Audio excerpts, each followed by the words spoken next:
So we need to find a way to scale this vector in relation to where our lining will be. Let's go ahead and let's find our points that we simulated way earlier in the beginning of the course. So these will be our seam points. And if we remember, these are the points that will make the basis for our lining effect. Let's grab these points, so I will Control C, and let's bring them over here to our new chain and drop down on Object Merge. And here we have our points. Let's make some room and let's create a color for both of these object merges. So for our pieces, I will drop down a color SOP and I will set this color to be black. So I will right click here and set to black, and I will copy this over to my points and this will be set to white. Okay, so now our pieces are black and our simulated points are white, and I want to transfer this color information inside a solver. So I will drop down a solver from here and I will place my points in the second input, and inside the solver I'll drop down an attribute transfer and set this to be points and look for my CD attribute, and we want to look from our input 2, which will be our points. Let's place this in the second input, and let's also drop down an output here. And if I go to the beginning of the timeline and go up a level, let's preview the solver and let's see what we get. So if I press play, let's actually preview our add node instead, which only has the points. And let's disable this visualizer for now. So let's play from the beginning, and we can see that something's happening, but the distance threshold inside this attribute transfer from the solver is a little bit too high. So this distance threshold over here, let's actually just promote this to the SOP level. So let's go up over here, and with this solver selected, let's go to edit parameter interface. Let's drag this over here and look for our distance threshold, and we can simply hold down click and drag it into our root and hit accept. So let's go up, let's go back, and we have a distance threshold that we can adjust over here. Let's maybe start with a value of 1 and see what this gives us. So if I press play, so now we are getting more of our intended result. So we will sort of use this as a mask for our vector. Let's go to the beginning and let's step inside the solver. So now I can drop down an attribute wrangle over here after the transfer, and I can say that if your color is bigger than 0, so essentially 1, then I would like to create an age attribute. So I will set age and I will set this to plus equals 1. So from over our attribute transfer, when our pieces turn white, because they are being transferred the color from the simulation points, when they turn white, we will assign an age attribute to them that starts incrementing every frame after they turn white. So if I go up a level and go to my add node, maybe I can just use my arrow keys to move forward a few frames. And we see that some of these points that are turning white, let's go to our geometry spreadsheet. If I look at the points that have a color attribute of 1, we can see that they also have an age, and they start increasing their age for every frame that they are white, and they will remain white for the whole duration of this the rest of the animation. Okay, so basically when they turn white from the attribute transfer, they start increasing in age as well. So from this solver, I will drop down an attribute VOP, and I will rename this attribute VOP to maybe set amp. And let's step inside and let's bind import our age attribute. So I will just type here age, and I want to export this age attribute. Let's type bind export, and I want to export this to a new attribute that we will call amp.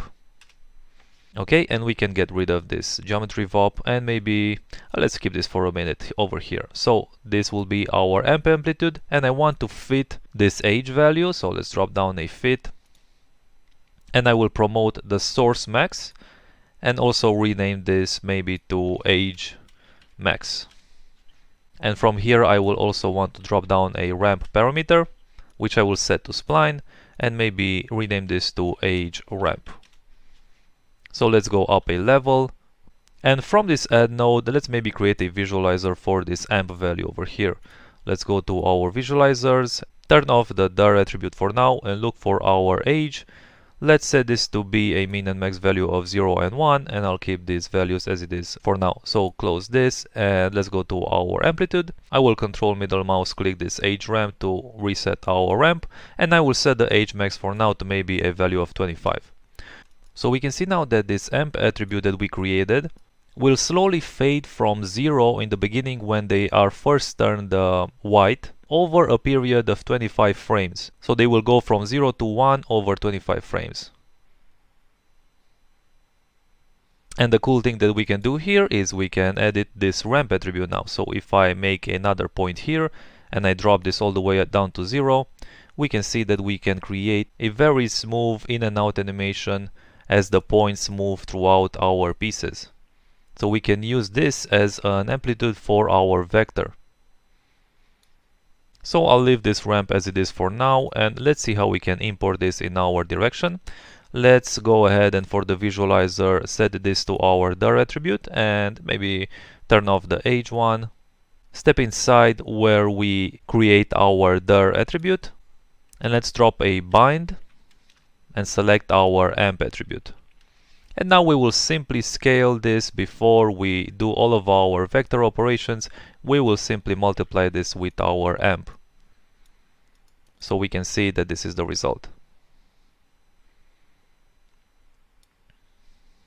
So if I go back up, we can still go to our amp attribute. So here we could increase the age max for our amplitude and we can make this vector fade a little slower over time, but I will leave this at 25, and we can also maybe, create a lot of different variations for our vectors as well.